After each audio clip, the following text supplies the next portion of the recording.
Banyak tanya jawab dari saudara-saudara kita yang mencari nafkah di luar negeri yang non muslim. Sampai sekarang saya ingat, Ustadz, apa hukumnya sholat di WC? Oh, kenapa sholat di WC? Karena atasan kami tidak mengizinkan kami sholat.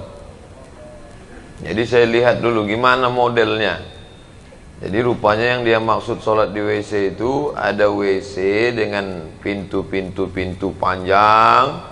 Nah, di jalan itu dia bentang sajadah.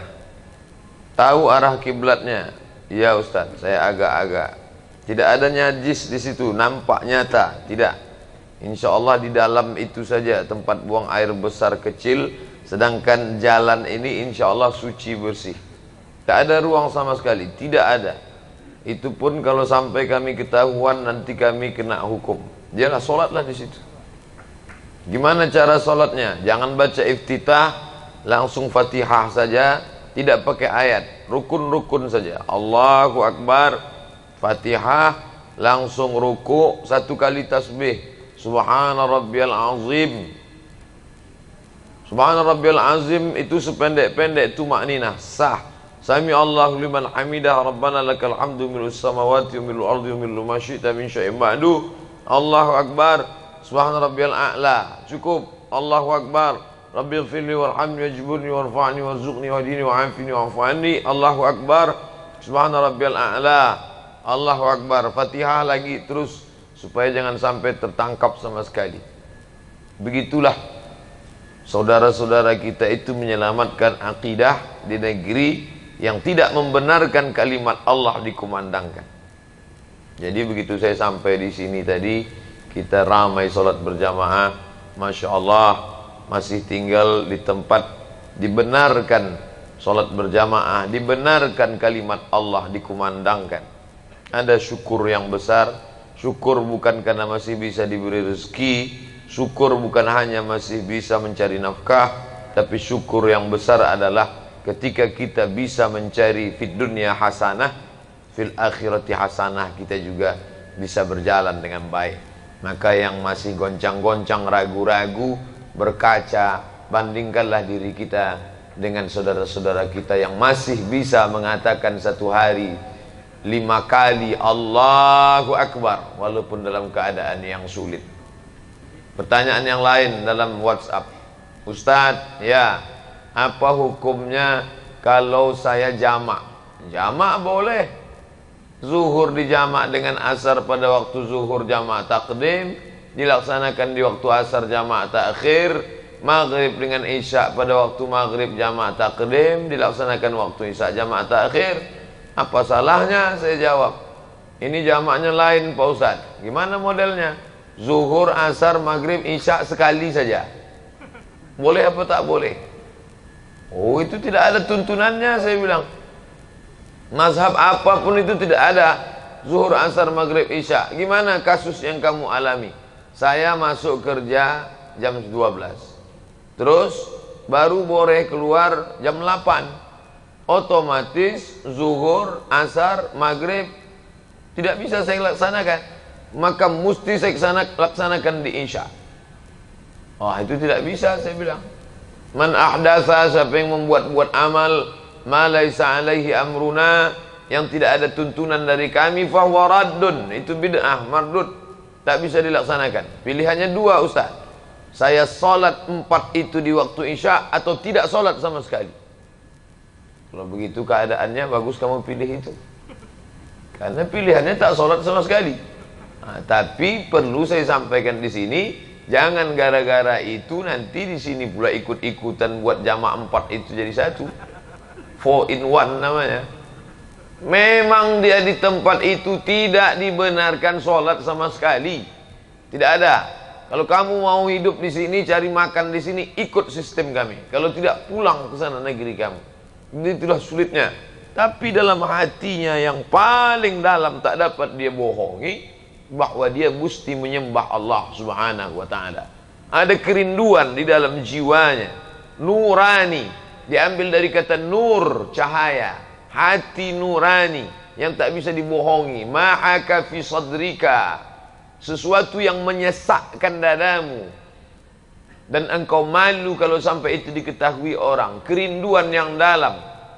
Azan tak dia dengar, dia tak dengar suara azan, dia berada di dalam gedung, tapi ketika waktu itu dia lihat, oh, aku mesti mengagungkan Allah, aku mesti mengatakan Allahu Akbar, aku mesti berserah kepada Allah. Inna salati wa nusuki wa mahyaya wa mamati lillah. Aku mesti menempelkan kening ini ke lantai untuk bersimpuh, merasakan bahwa aku bukan apa-apa dan bukan siapa-siapa. Aku mesti mengatakan dia yang maha tinggi, aku yang maha rendah. Subhana rabbiyal a'la, maha suci dia yang maha tinggi, sedangkan aku sangat amat rendah, hina, nista, papa, tak ada apa-apa di hadapan Allah subhanahu wa ta'ala. Tak ada cara lain. Oleh sebab itu, ketika kita masih diberikan waktu, kesempatan, tidak mungkin seluasa sahabat kawan-kawan kita di luar sana. Maka ini nikmat yang besar. Nikmat yang paling besar adalah ketika kita masih bisa menjaga iman, karena itu yang akan kita bawa menghadap Allah subhanahu wa ta'ala. Berapa banyak orang cari makan sampai tak sempat makan. Ini kan luar biasa. Berapa banyak orang sibuk mencari hidup sampai tak bisa menikmati hidup. Ini luar biasa. Berapa banyak orang yang sibuk mencari penghidupan yang singkat ini, sampai kehidupan yang kekal abadi itu tak dapat dia cicipi. Lam yajid irfal jannah, tak bisa mencium bau surga. Walaupun baunya itu sudah tercium masirata 500 alfi sanah, perjalanan 500 tahun perjalanan. 500 tahun perjalanan akan ditempuh, sudah tercium harum semerbaknya, dia jangankan masuk ke dalam, menciumnya pun tidak. Na'udzubillah. Maka ketika kita masih bisa disempat-sempatkan hidup ini, disempat-sempatkan masa bekerja ini untuk beribadah kepada Allah, inilah yang luar biasa. Singkat, pendek, tapi kalau kita salah menyikapinya, fatal akibatnya. Masa kanak-kanak berpindah ke masa remaja, remaja tak lama hilang layu, masuk ke masa tua, tua pun akan berakhir sakit-sakitan, habis itu mati. Itu kalau sempat sakit. Ada yang tak sempat sakit sama sekali, batuk mati kontak, minum kopi mati, kopi Mirna.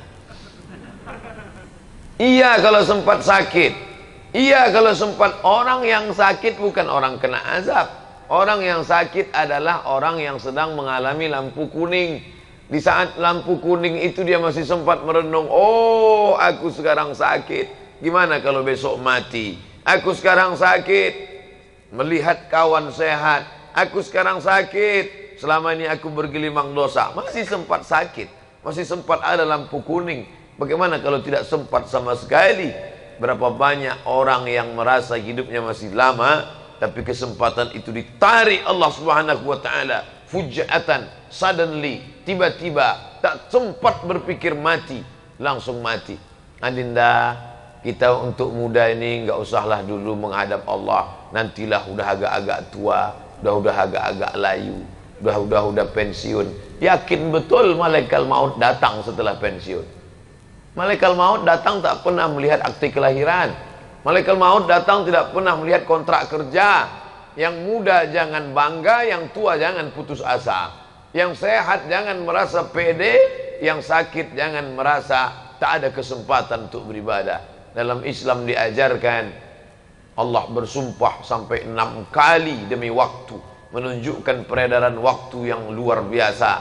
Waktu pertama fajar, terbit fajar, salat sunat fajar, salat subuh, wal fajri wa layalin ashri. Masuk waktu subuh, Allah bersumpah, was-subhi idza tanaffas. Masuk waktu duha, Allah bersumpah, wad-duha wal-laili idza saja. Masuk waktu siang, Allah bersumpah, wan-nahari idza tajalla. Masuk waktu petang, Allah bersumpah, wal-asri innal insana lafi khusri. Masuk waktu malam, bersumpah 2 kali, wal-laili idza yaghsha, wal-laili idza saja. Kenapa Allah bersumpah demi waktu? Karena waktu yang kita terima ini tak ada yang gratis. No free lunch, tak ada makan siang yang gratis.